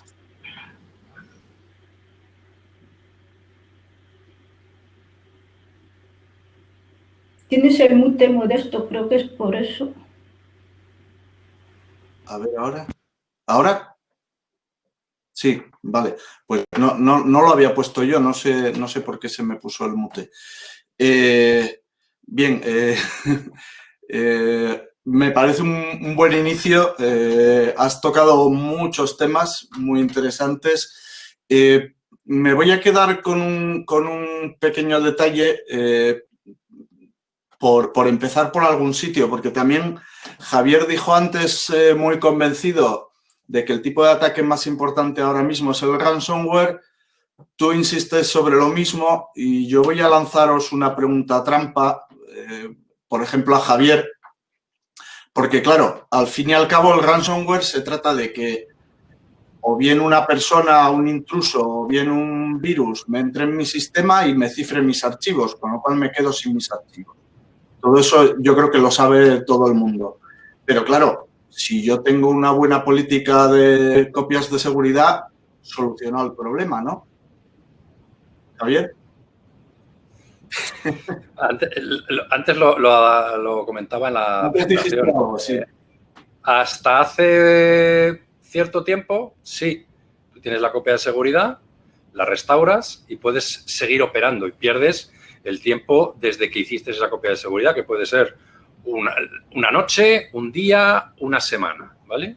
¿Qué ocurre? Que ahora las técnicas de ransomware modernas entran, se están en tu infraestructura durante meses, investigan cómo es tu infraestructura, te desactivan o te configuran erróneamente tu sistema de backup, de forma que tu sistema de backup está funcionando durante 1, 2, 3 meses haciendo copias de seguridad de nada, y como no tienes una política correcta de verificar que las copias de seguridad se han hecho bien, cuando vas a recurrir a ellas, no te sirven para nada. Con lo cual, ahora mismo los ataques de ransomware se han sofisticado mucho, ¿vale? También hay muchas empresas que utilizan técnicas de backup online, perdón, no online. En la nube. No online de que estén en la nube, no, que están vivos, que están conectados, ¿vale? Entonces, si yo hago mi copia de seguridad en un disco duro que tengo conectado en mi servidor de backup, el atacante entra allí y te cifra las copias de seguridad, con lo cual, vale. Entonces, bueno, no puedes recurrir a ellas. Voy a ponerte lo más difícil. Yo no he visto muchos casos. En mi vida como auditor no he visto muchos, pero vamos a suponer que la empresa tiene una política de backups perfecta, impecable, que además hace comprobaciones, hace pruebas de recuperación, etcétera, etcétera. ¿Lo tengo ya solucionado? ¿O está dándose... Espera, ¿se está dando alguna otra circunstancia en estos ataques que pueda hacerme daño aunque pueda recuperar los datos? Vamos a ver, el principal daño que tienes, si puedes lograr recuperar tus datos, el daño que tienes es el tiempo de pérdida de servicio. ¿Cuánto vas a tardar en recuperar tus datos? Si te han cifrado los servidores, primero vas a tener que reinstalar servidores, vas a tener que conseguir máquinas, vas a tener que conseguir un sitio de respaldo. Si no tienes un centro de respaldo donde puedas levantarlo de forma ágil en horas, te puedes tirar días recuperando los sistemas. Busca los manuales, cómo está instalado, cómo lo configuro. Todos hemos sufrido la reinstalación del sistema operativo de nuestro portátil. ¿Cuánto tiempo tardamos en ponerle al día en parches? Partiendo de cero. Pues tú imagínate los sistemas corporativos de una empresa. Pueden tardar semanas en recuperarlos, aun teniendo las copias de seguridad. Pero es que primero tienes que recuperar los sistemas. Porque no basta recupero la copia de seguridad y la pongo a funcionar, no. El atacante lleva meses en tus instalaciones y cuando has recuperado eso, a la semana te lo vuelve a cifrar y te vuelve a atacar porque no le has limpiado, no le has echado. Es como tratar de echar a las cucarachas. Siempre se quedan alguna detrás de una pared o debajo de un mueble. Hay que fumigar, pero muy bien. Y en vuestra experiencia, y ahora va para todos, ese tiempo de recuperación que efectivamente se tarda un tiempo en recuperar todo, ¿vosotros veis que las empresas lo tengan medido? Quiero decir, lo sepan a priori. ¿Alguna? ¿Habéis visto alguna? Por Dios, decirme que alguna sí. Dejo a Eva que responda.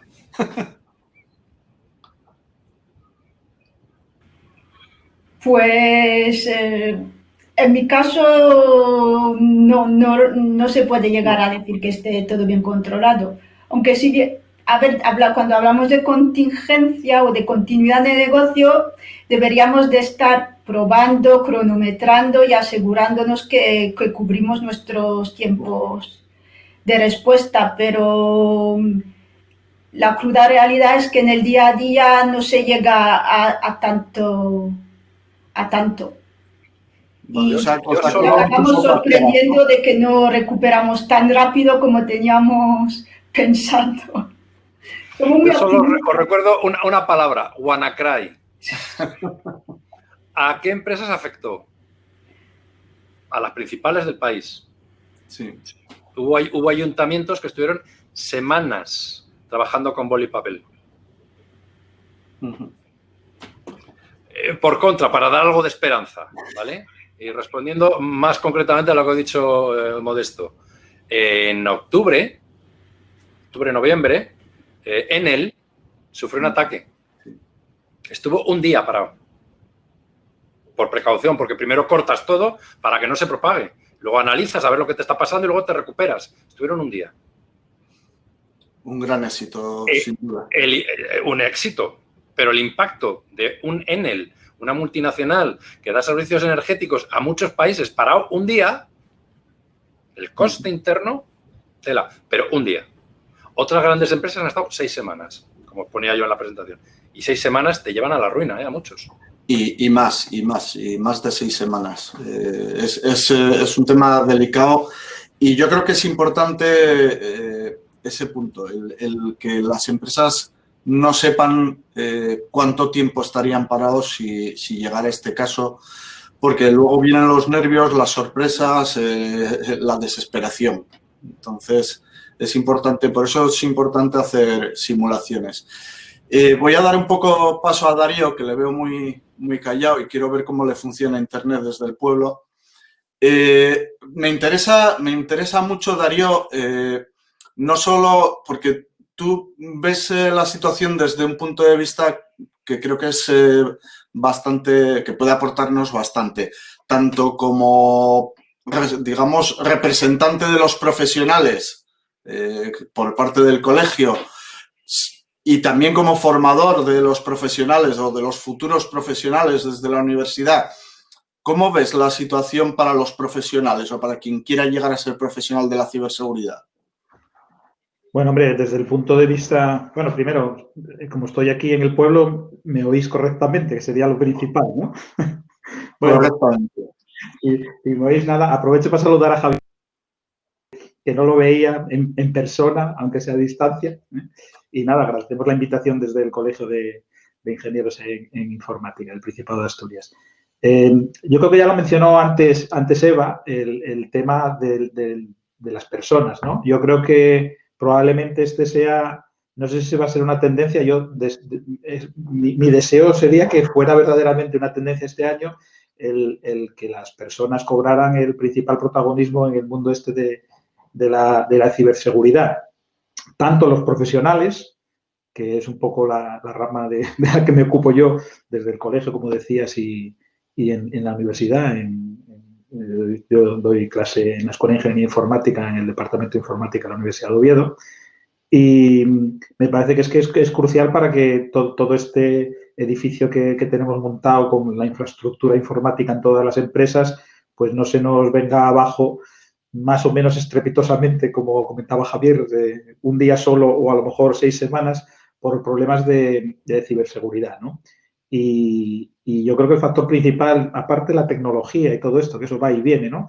Son los profesionales. Si no tenemos profesionales en general en informática, ¿no? Porque hemos hablado se han hablado de muchas cosas, algunas muy específicas de ciberseguridad, pero bueno, esto es informática de toda la vida, ¿no? Gestión de sistemas, que los desarrollos funcionen correctamente, que no se vengan abajo por algún agujero de seguridad o por mala configuración. Al final, todo esto, buenas prácticas de administración de sistemas, etcétera. Esto es un poco informática clásica de toda la vida, ¿no? Ahora tiene más relevancia con el paraguas de la ciberseguridad porque la informática pues da soporte a la sociedad y como fallemos nosotros esto se vuelve al boli y al papel y es bastante grave, ¿no? Entonces yo creo que es fundamental que tengamos primero profesionales considerados de forma, digamos, acorde con la situación real de la dependencia que tenemos de ellos en todas las empresas, que tengamos profesionales formados bien. En ese sentido creo que la universidad, independientemente de que probablemente se necesite muchos más profesionales, las vocaciones o, digamos, vocacional o no vocacionalmente, el número de estudiantes que desean introducirse en este tipo de enseñanzas, pues no es tan elevado como probablemente necesitaríamos. Pero desde el punto de vista del colegio, pues creemos que los ingenieros informáticos, los ingenieros técnicos de informática probablemente sean, digamos, la cantera principal de la que se tiene que nutrir los especialistas en ciberseguridad en España. Entonces, bueno, pues me gustaría que eso, digamos, las empresas tomaran mayor conciencia de la que tienen por la cuenta que nos trae y cuidaran especialmente el contratar los profesionales necesarios para soportar el funcionamiento de la informática en general y particularmente la ciberseguridad y además de contratarlos, bueno, pues las posibilidades que tuvieran de formación dentro de la propia empresa, formación externa, acudiendo pues a la universidad, digamos, a la vez que está uno trabajando, no el sistema tradicional. La formación a lo largo de la vida, pues la universidad ahí también puede jugar un papel para actualizar los conocimientos, bien con cursos especializados, másteres, etcétera, ¿no? Entonces, bueno, yo creo que los miembros los tenemos profesionales del mundo de la informática en general, en el colegio ingenieros e ingenieros técnicos sabemos que existen, que podrían dedicarse a este mundo. La Universidad Española en informática tiene un nivel, yo creo que bastante bueno. En Asturias, en concreto, bueno, solo hay que mirar los egresados donde están trabajando algunos, un porcentaje muy grande de ellos, ¿no? Están trabajando no solo en Asturias y en España, sino en grandes empresas de importancia en el resto del mundo. Creemos que el nivel educativo lo tenemos y, bueno, es una cuestión de que esto pues reciba un pequeño empujón y consigamos que no solo los que están se dediquen a la ciberseguridad, sino que cada vez tengamos más estudiantes en los distintos ámbitos educativos de informática y de especialistas en ciberseguridad, ¿no?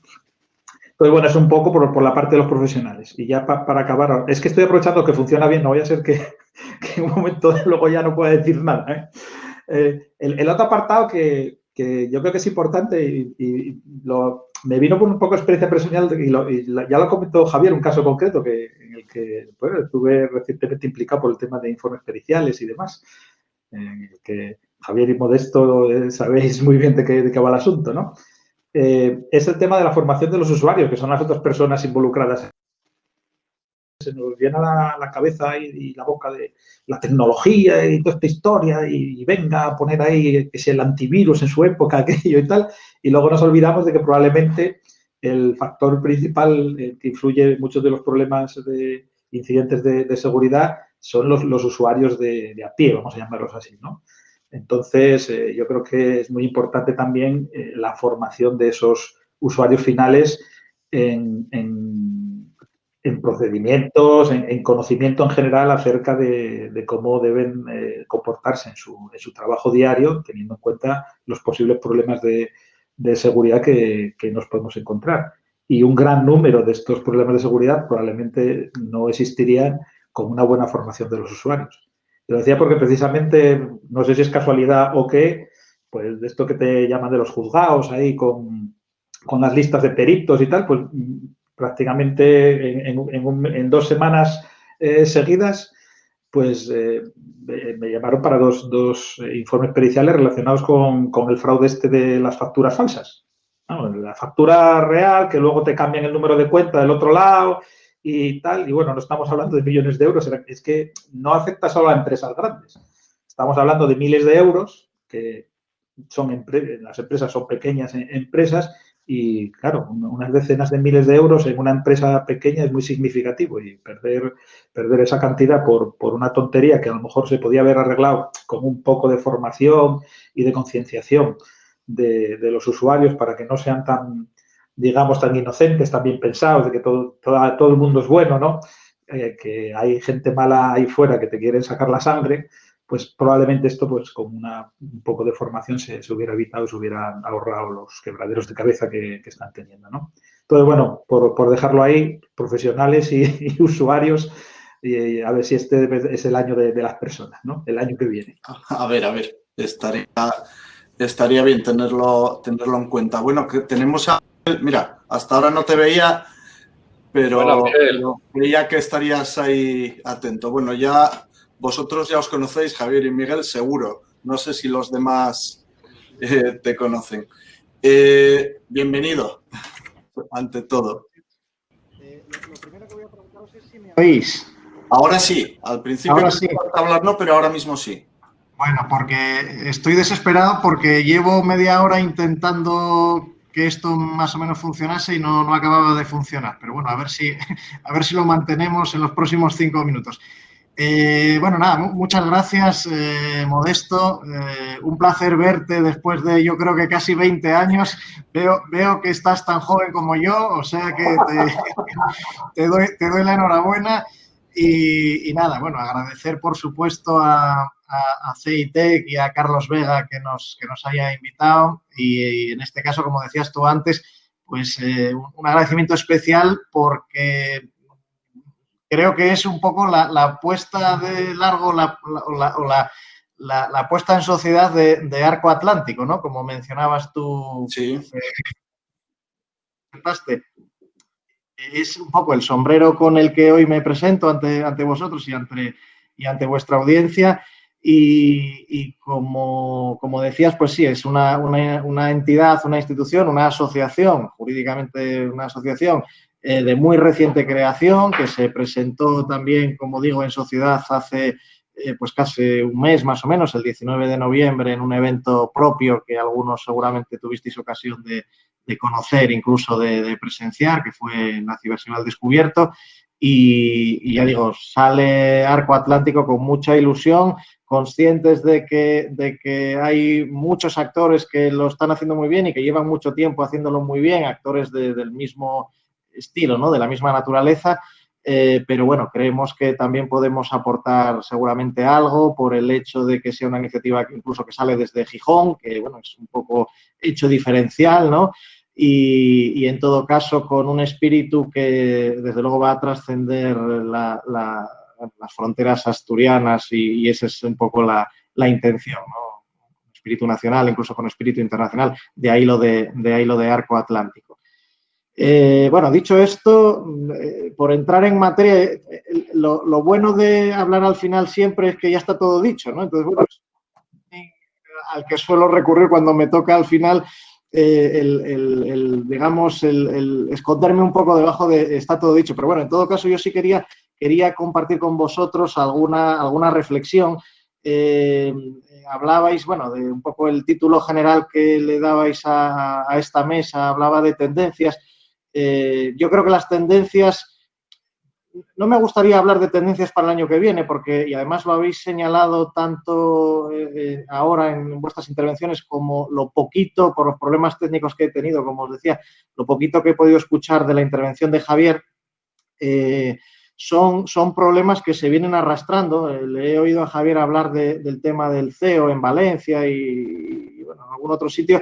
Efectivamente, ¿no? Ni son cosas nuevas ni nada por el estilo, ¿no? Con lo cual, los malos, al final, lo de la innovación yo creo que lo llevan con una cierta prudencia, porque si las técnicas que están utilizando ahora mismo les dan resultado, y me remito de nuevo al ejemplo que nos ponía Javier, ¿no? De la millonada que se están sacando probablemente ese mismo grupo actuando ya desde hace varios años, pues vamos, cualquier empresa no le incentivaría mucho a cambiar de modus operandi, ¿no? Y en el caso de, como digo, de los malos, pues seguramente es así.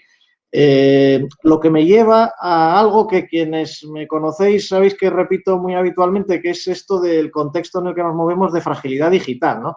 Que, bueno, resume yo creo de una manera muy gráfica todas esas problemáticas que habéis puesto sobre la mesa.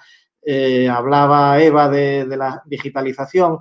Efectivamente, yo creo que la digitalización a veces se lleva a cabo con una pérdida de perspectiva sobre la cara B del disco, ¿no? Y la cara B es que efectivamente que nada es gratis, y las ventajas que tiene digitalizarte pues van acompañadas seguramente de algunos otros problemas, ¿no? Algunas otras desventajas, y las estáis poniendo sobre la mesa hoy sin duda alguna, ¿no? Lo cual también me lleva a un poco a desmitificar o a intentar desmitificar aquello de lo ciber, porque al final dentro del ámbito digital no todos los problemas vienen por la parte de ciber, ¿no? O sea, no todo se reduce a que me están atacando, ¿no? Hay un montón de problemas muy diversos. Estaba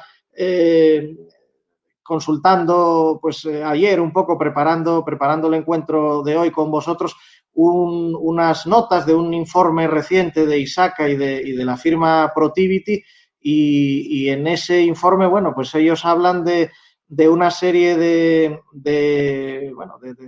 amenazas o de riesgos en diferentes sectores, entre ellos los sectores industriales, ¿no? Que, bueno, parece que también era un poco el interés de la mesa de hoy, centrarlo en el tema industrial, y tanto en energía y utilities como en puramente fabricación propiamente dicha, como incluso en el sector sanitario, donde hay una clara perspectiva de lo que podríamos llamar también esa especie de informática industrial y demás.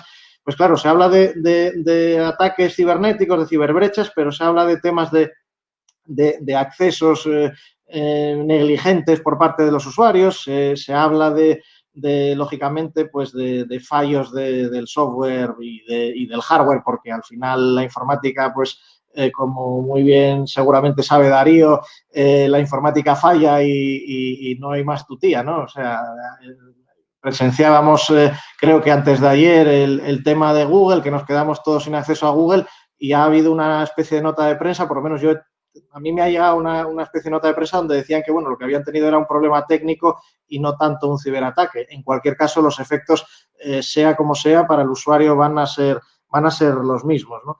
Entonces, bueno, hablando además de esos glitches, ¿no? De esos problemas que tienen los sistemas, también, pues, yéndonos un poco al panorama de lo cuantitativo, este año el US CERT creo que pues informaba de más de 17.000 vulnerabilidades a lo largo de 2020 registradas. En el Centro de Ciberseguridad Industrial, al que tengo especial cariño, como algunos de vosotros sabéis, también se hablaba en el último barómetro que han publicado hace unos días de 20 vulnerabilidades nuevas en el último mes, lo que hace una media de más o menos de una vulnerabilidad en sistemas de control industrial cada 3 días. Bueno, si lo cuantitativo lo llevamos a dinero, también, pues la firma especializada en estas lides, Cyber Security Ventures, habla de un gasto al día de 16 billones de dólares previstos para el 2021. O sea que, bueno, que el panorama es bastante oscuro, ¿no? Y en eso, y quería terminar ya con esta última referencia, en eso yo creo que la labor de lo público, aun siendo muy saludable que el mercado privado pues se desarrolle por sí mismo y demás, yo creo que el incentivo de que haya una preocupación y una ocupación por parte de lo público también es muy recomendable, muy bienvenida. Sabemos lo que supuso ya hace 20 años o 20 y pico años las primeras leyes aquí en España de protección de datos para incentivar la generación y la creación de todo un mercado de consultoría y de servicios, etcétera, en el ámbito de la protección de datos. Pues bueno, en otros ámbitos de la seguridad no es muy ajeno, ¿no? Y precisamente quería comentarlo porque siendo hoy el día que es 17 de diciembre, ayer, como seguramente sabéis, se publicaba la nueva estrategia europea de ciberseguridad, que va ligada, pues bueno, al cambio que hay también en el gobierno europeo. El año pasado hubo elecciones, hay un nuevo equipo, digamos, al frente. Abren la nueva iniciativa de la Europa Digital, el programa Europa Digital, con un nuevo presupuesto, etcétera, etcétera. Y en eso, pues una de los temas que van a potenciar, además de los ya clásicos, inteligencia artificial, supercomputación o informática cuántica y todo este tipo de cosas, la ciberseguridad está omnipresente, ¿no?, en las políticas europeas. Bueno, pues eso un poco quería poner eso de relieve. No solo eso, sino que yéndonos también al tema que nos explicaba con tanto detalle antes Javier, ayer también se anunciaba la propuesta de lo que va a ser la directiva NIS 2.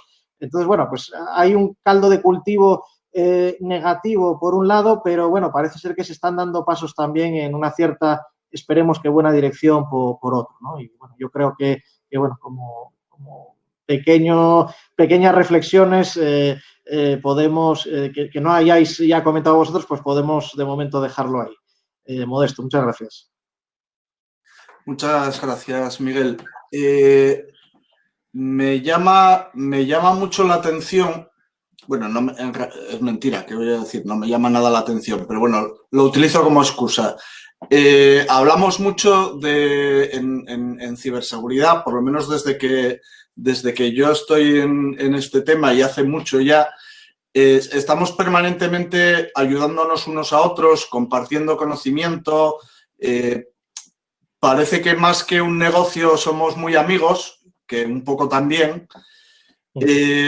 Pero yo esto no lo veo en otros sectores. En otros sectores más maduros hay una competencia feroz, escondemos nuestros secretos empresariales. Luego pasa lo que pasa, también es verdad. Lo que pasó recientemente con el tema de SolarWinds Orion y todas estas cosas. Pero, y sé que es una pregunta con trampa, con dos representantes del CCI y el tema del arco atlántico, pero ¿creéis que la colaboración es importante, compartir información es importante, o que esta transparencia que nosotros tenemos puede ser un riesgo adicional o puede ser peligrosa? ¿Cómo lo veis? Miguel, ya que estabas tú hablando, por ejemplo. Bueno, pues iba a dejar hablar a Javier, pero vamos, sí, yo lo veo no importante, lo veo fundamental. Lo veo fundamental porque es que solo no vas a ningún lado.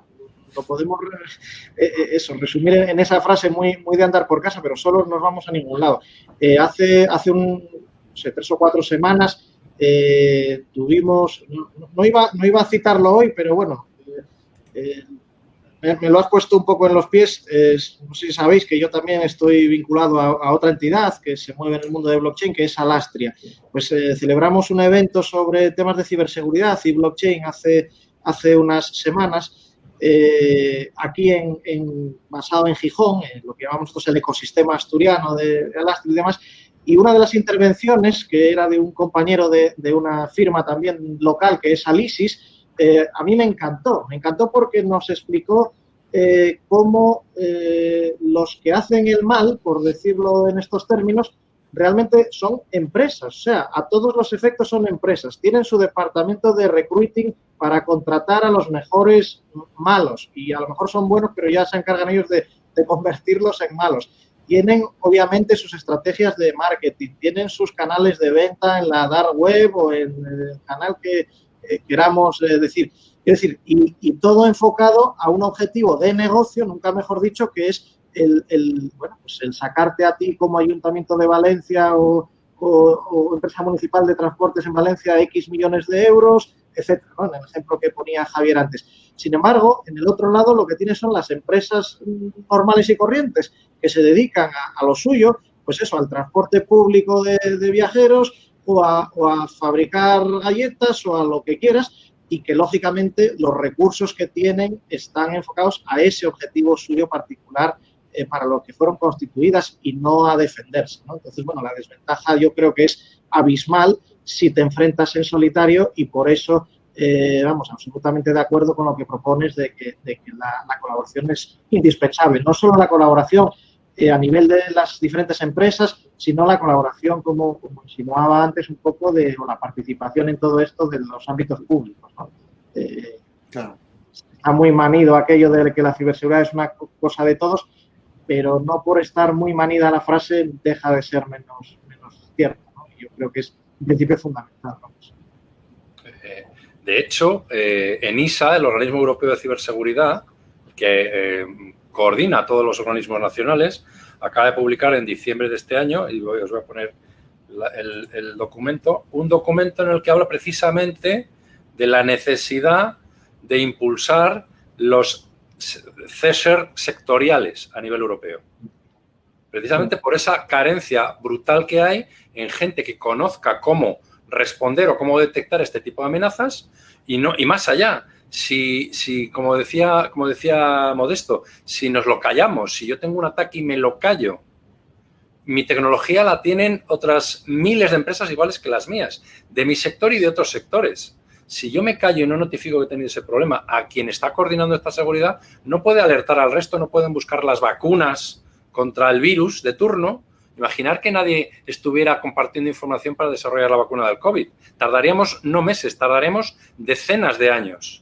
Y además me protegería a mí mismo si lo llego a hacer. Lo normal es que mi empresa muera porque no voy a encontrar remedio, no va a haber herramientas, no va a haber servicios profesionales que me defiendan o que me ayuden, no va a haber administración pública que sea capaz de bloquear ese tipo de ataques coordinados desde el exterior, porque mi capacidad individual es minúscula y estamos tratando contra multinacionales del crimen, que como decía Miguel, están organizados. Unos desarrollan el bicho, otros te mandan el virus, otros te infectan el ordenador para poder mandarte el spam, otros te lo controlan, otros hacen la cadena de control del dinero. Están todos muy coordinados. Si nosotros no nos coordinamos, estamos perdidos. Sí, vamos, ni más ni menos. Y además muy yo creo, muy oportuno esta referencia que nos das de ENISA. Yo recuerdo eso, mis primeros momentos en CCI, mi paso por CCI, recuerdo eso, que fue el momento en que conocí los ISAC.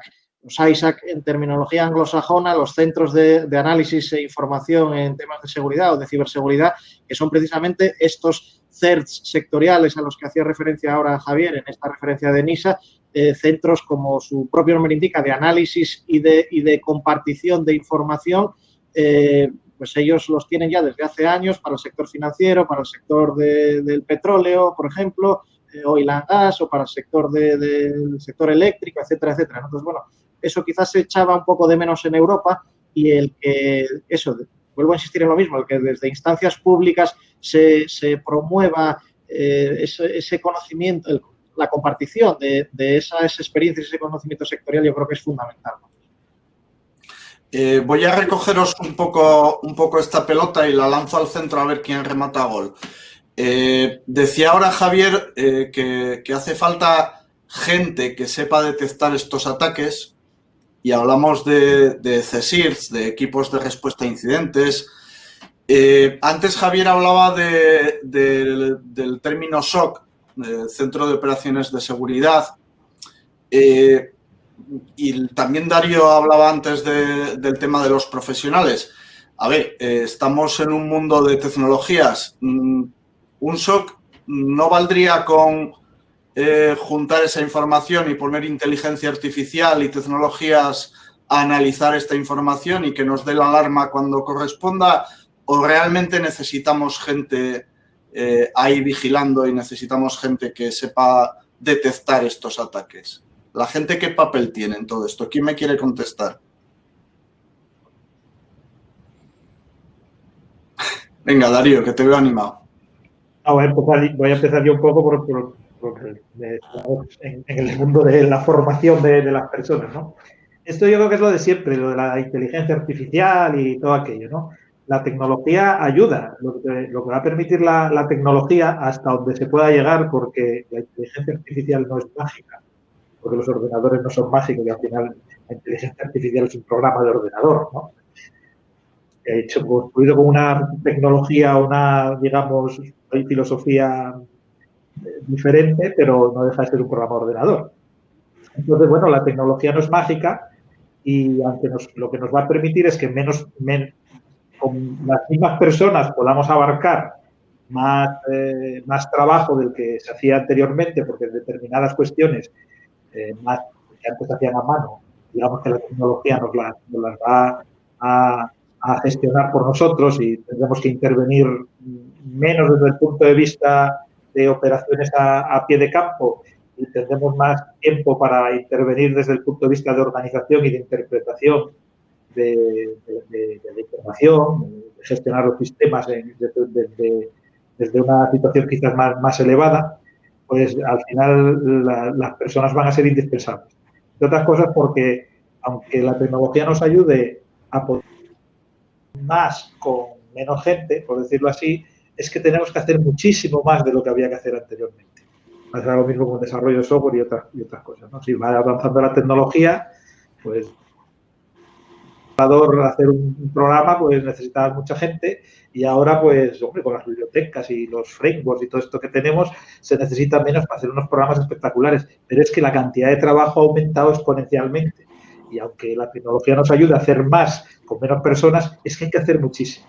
Y yo creo que va a seguir siendo fundamental la idea esta de, sobre todo para la pequeña y mediana empresa, que no se pueda permitir, entre comillas, el lujo de tener personal especializado, dedicado permanentemente a ello, pues este tipo de centros en los que tú puedas delegar la operación y que te ayuden a gestionar, me parece una idea muy interesante que probablemente va a tener un futuro muy, muy bueno precisamente por eso, pero las personas, bien dentro de la empresa, bien dentro de estos centros de soporte, van a seguir siendo cruciales, como no solo en informática, en general, en todo, ¿no? Pero, bueno, yo lo dejo. Es más. Sí, perdona, Javier. Una morcillita, ¿vale? Es más, en los SOCs, ahora mismo los SOCs de nueva generación que se están desarrollando y desplegando, la automatización de la respuesta o de las acciones es una de las piedras base, porque no hay técnicos suficientes como para procesar tantas alarmas. Y no puedes dedicarle una hora para lanzar una regla en el firewall para parar un ataque. Tienes que tenerlo automatizado al máximo posible, porque te va a hacer más ágil y más eficiente. Pero no puedes poner un sistema desatendido, no puedes dejarlo de tener gente, porque estas reglas lo que te van a defender es a los ataques ya conocidos. De eso que te van a estar informando los CSERTs y los ISACs que tienes, sectoriales nacionales, las fuentes de información te van a decir los ataques conocidos. Pero todos esos centros que están por encima del SOC, el SOC que trabaja a nivel empresa, esos son los que detectan los nuevos ataques y los que investigan y los que dicen he encontrado algo nuevo y se lo dice al de arriba. Y el de arriba me dice, oye, hemos encontrado esto. Y llega un gurú y dice, esta es la defensa. Y cae para abajo la información. Es decir, es toda una cadena de colaboración que parte de los SOCs, de los centros de ciberseguridad que tienen las empresas bien propios o bien compartidos. Porque ahí es donde está el campo de batalla. El frente está ahí. El CSERT o los ISACs comparten información que ha encontrado un SOC aquí, se lo ha dicho al de aquí y este se lo transmite a todos los SOCs para que se defiendan de la forma más automatizada posible. Pero eso es una evolución. Entonces, hay que hacer un mix. Tú no puedes entenderme, un pequeño centro de operaciones de seguridad no puede tener 50 técnicos, primero porque no los encuentra en el mercado. Segundo, porque hay dificultades financieras de pagarlos, ¿vale? Y no puedes tener analistas de malware especializados en hacer ingeniería inversa para detectar cómo atacan esos bichitos en todos y cada uno de los centros de seguridad. Tendrás que tener gente monitorizando los sistemas, gente afinando las reglas automáticas para que actúen sobre los equipos que yo estoy controlando, porque lo mismo no me vale, tengo que aplicar esa inteligencia que me viene y que el sistema luego, a partir de ese momento, responda de la forma más automática posible. Pero no es 100% automático, no es 80% automático, no es 60% automático. Necesitas siempre complementarlo con técnicos. La tendencia es que sea cada vez más automático, pero es que los ataques son cada vez más sofisticados y cada vez más nuevos. Con lo cual, siempre necesitas tener técnicos en el SOC, en local, que implementen esas medidas. Y aquello que no te cubre la inteligencia que te viene de arriba, ni las herramientas automáticas, tener a alguien para que tire del cable. Y a partir de ahí miramos. Entonces, es un mix. Y coincido contigo, Darío, la formación es fundamental a todos los niveles. A nivel de los ingenieros técnicos, del FP, desde el Centro de Ciberseguridad Industrial estamos impartiendo formación a los centros de FP que van a implantar el nuevo ciclo de ciberseguridad industrial para los técnicos que están en campo, ¿vale? En el centro tenemos un catálogo de formación muy denso que cubre todo el ciclo de conocimiento, el ciclo de vida de las empresas industriales, guías que sirven a ingenieros de informática y a ingenieros industriales, porque en el campo de batalla estamos codo con codo todos. Estamos trabajando todos, los industriales y los informáticos, tratando de protegernos de esta avalancha. Ojalá fuera automático. Ojalá. Quitamos el 24/7. Nos han concedido 10 minutos más. O sea, que si queréis los aprovechamos. Yo creo que podemos estar aquí hablando días. Pero bueno, cortarme si algunos tenéis que ir o lo que sea. Una cosa que quería yo sacar también. Antes Javier habló de infraestructuras críticas. Estamos hablando de ciberseguridad industrial.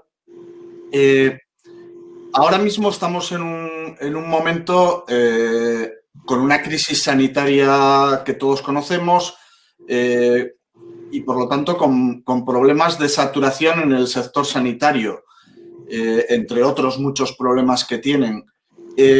Cuando hablamos de ciberseguridad industrial, ¿incluye esto también, por ejemplo, el sector sanitario? ¿El sector sanitario se está viendo afectado por este tipo de ciberataques o se puede ver afectado en un futuro? ¿Hay algo al respecto? Quería dirigirle esto, si me permitís, a Eva, que la veo muy callada, si me lo permite ella también. Si no, que conteste quien quiera. Bueno, al final, el sector sanitario lo que estamos viendo es que reúne, para mal para ellos, un poco, digamos, muchos de los factores que han hecho que este año estén en el centro de mira y de los ataques. Es verdad que hasta ahora, más o menos, el sector sanitario lo veíamos de forma errónea probablemente, o porque era la circunstancia de ese momento, más orientado a proteger la privacidad. Pero no hay que olvidar que no se acababa de ver que la función vital del hospital de salvar vidas se podía ver afectada por estos ciberataques y no solo que pudiese haber una revelación de información. Y esto va además unido a que probablemente también estaba un poco escondido, por decirlo de alguna manera, el hecho de que no solo teníamos IT en el hospital, pero es que tenemos también equipos de imagen médica. Estos equipos ya te envían directamente la información a los servidores centrales, también pueden llegar a estar conectados con telemedicina. Tenemos ahí una serie de equipamiento médico que no deja de ser un OT y no deja de estar totalmente conectado dentro del hospital a un entorno, un ecosistema completo. Y hoy en día hemos visto que ese ecosistema del hospital ha ido evolucionando según estaba, entre comillas, previsto en su evolución. Eso no es lo que ha cambiado. Lo que ha cambiado en estos meses es que de repente atacarlos en los hospitales, pero también estamos viendo las farmacéuticas, está siendo muy jugosos y con multitudes de motivaciones. Está siendo jugoso porque hago un ataque de ransomware a un hospital que paraliza todo y el hospital no puede atender correctamente su función vital, pues inevitablemente voy a tener más éxito de conseguir que me paguen que si no hay vidas en juego. Entonces ahí estamos primero que están pudiendo atacar pues el hecho de que hay vidas en juego en un sector que está muy saturado ahora mismo por la crisis sanitaria. Segundo, no deja de haber espionaje industrial a nivel de las farmacéuticas. A todo esto le tenemos que añadir que no deja de ser una infraestructura crítica y que hay también intereses a nivel entre gobierno. Por desgracia, es un sector que en este año ha vivido y se le ha juntado una gran cantidad de motivaciones hacia él que han hecho que sean muy jugosos. No es que ellos no estuvieran expuestos a tener ataques de ransomware o las vulnerabilidades de los equipos, como habían salido hace unos equipos también de imagen médica que tenían vulnerabilidades. Lo que ha cambiado es que ellos son más vulnerables debido a las motivaciones y que, claro, vale la pena atacar el sector en ese momento y por muchos motivos. Entonces, ahí es un claro ejemplo de que por un contexto externo que haya cambiado se han visto muchísimo más expuestos, no porque su superficie de ataque fuera del todo diferente, sino porque ha habido muchísimo más interés y retorno para el cibercrimen, para el espionaje o hasta para el contexto geopolítico en el que se encuentran. Así que sí, es un sector que tiene IT, OT, es un sector que su función principal es salvar vidas y hay que tener en cuenta muchísimos factores. ¿Quieres decir que un ciberataque podría costar vidas humanas? ¿No lo he oído? Preguntaba y le doy paso a Javier. ¿Te entiendo bien y estás diciendo que un ciberataque podría llegar a costar vidas humanas?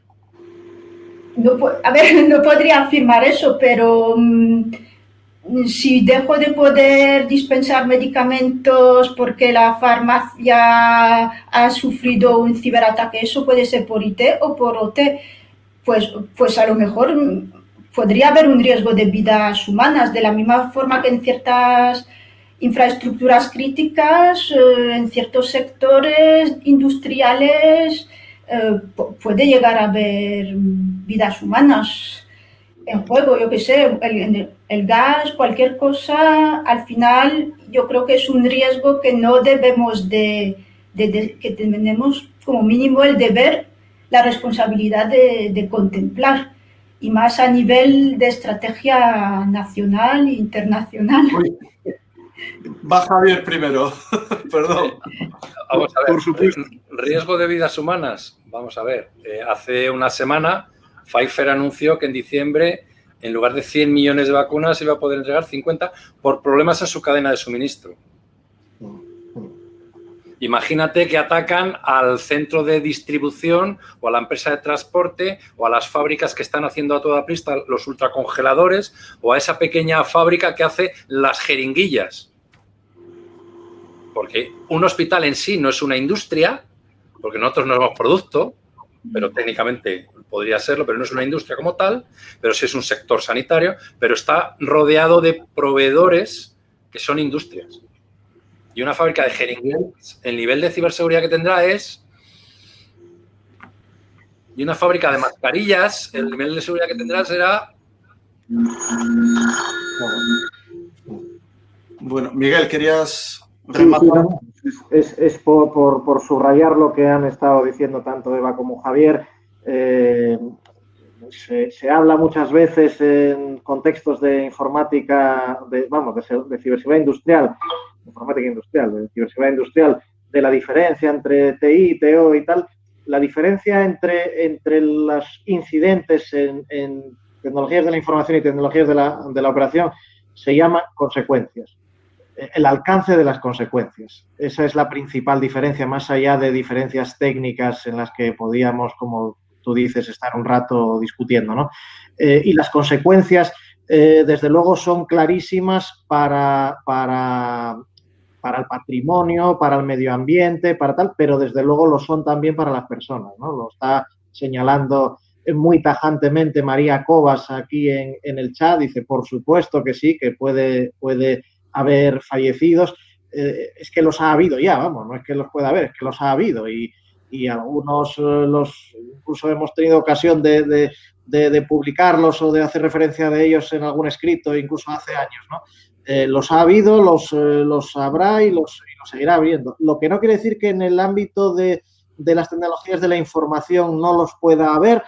Sí es verdad que a lo mejor de manera más indirecta, pero también, ¿no? Y os pongo rápidamente el ejemplo de la web Ashley Madison, cuando fue una web de citas para adultos y demás, que fue hackeada hace unos años y como consecuencia, y por eso subrayo lo de las consecuencias, ¿no? de los ciberincidentes, como consecuencia de esos ataques o de ese ataque o de ese compromiso de los sistemas de esta empresa, pues hubo incluso algún suicidio. Luego, efectivamente, a consecuencia de un incidente informático que aparentemente, bueno, pues tampoco pasa nada porque pasa nada entre comillas, ¿no? Que han robado unos correos o que han robado no sé qué. Bueno, hubo gente que se quitó de en medio precisamente como consecuencia de eso, ¿no? En el ámbito industrial, desde luego, mucho más evidente. Los accidentes industriales que hemos visto muchas veces y que son, en algunos casos, gravísimos, ¿no? Y gravísimos en vidas humanas y demás,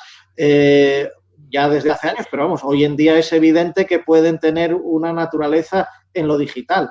Y por lo tanto, pues ya digo, ahí está el problema de que pueden tener clarísimamente víctimas y un impacto sobre las personas, indudable, ¿no? La pregunta tuya yo creo que es muy oportuna y con una respuesta también muy clara y muy firme, como digo, como ha puesto aquí María, el por supuesto, vamos, lo suscribo plenamente. Bueno, pues siento tener que dejarlo aquí. El tiempo daría para mucho más. Espero que en enero podamos, a ver si me aceptan el reto y en enero podemos hacer alguna cosa más. Y nada, muchas gracias a todos por participar y por participar también, además.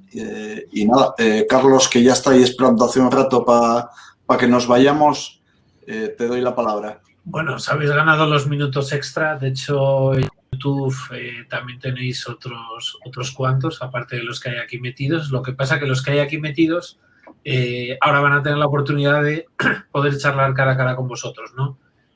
Sabéis que ahora tenemos un pequeño networking. Voy a pedir que os quitéis micro y cámara a los ponentes. Muchas gracias por estar. Y voy a pedir que active Santos Tejón, el concejal, que os he escuchado en esta última parte de la mesa redonda. Y que, bueno, que también es importante, ¿no?, que la administración escuche esas necesidades que tenéis. Quiero dar las gracias a todos los profesionales. Ha habido sector industrial, tecnológico, científico. Esta mañana yo creo que es bastante identificativa de lo que es CITEC, al final mezclar muchos tipos de profesionales para que no sea solo un evento en el que están siempre los mismos, sino que al final los diferentes conocimientos crucen entre unos y otros. Y bueno, pues me gustaría ceder la palabra a Santos para que, igual que ha abierto la jornada, la despida y nos vayamos al networking, que ya sabéis que es muy sencillo, solo hay que hacer doble clic sobre las mesas, podéis hablar con las personas que estén allí, pero es importante que activéis cámara y micrófono para poder hacerlo. Muchas gracias. Nada, gracias, Carlos. Bueno, simplemente daros las gracias por la organización de este evento, por lo que he estado viendo y el poco tiempo que he tenido para conectarme sobre la charla de ciberseguridad. Los ponentes y todas las charlas son interesantísimas y, desde luego, con un nivel técnico increíble. Y bueno, aparte de daros las gracias por esta organización, La verdad es que todo lo que estáis organizando tiene una pinta estupenda y nada, cuando quieras vamos ahí a networking, que me imagino que está la gente esperando. Eso es lo que yo quería ver, ganas de networking. Gracias a todos. Nos vemos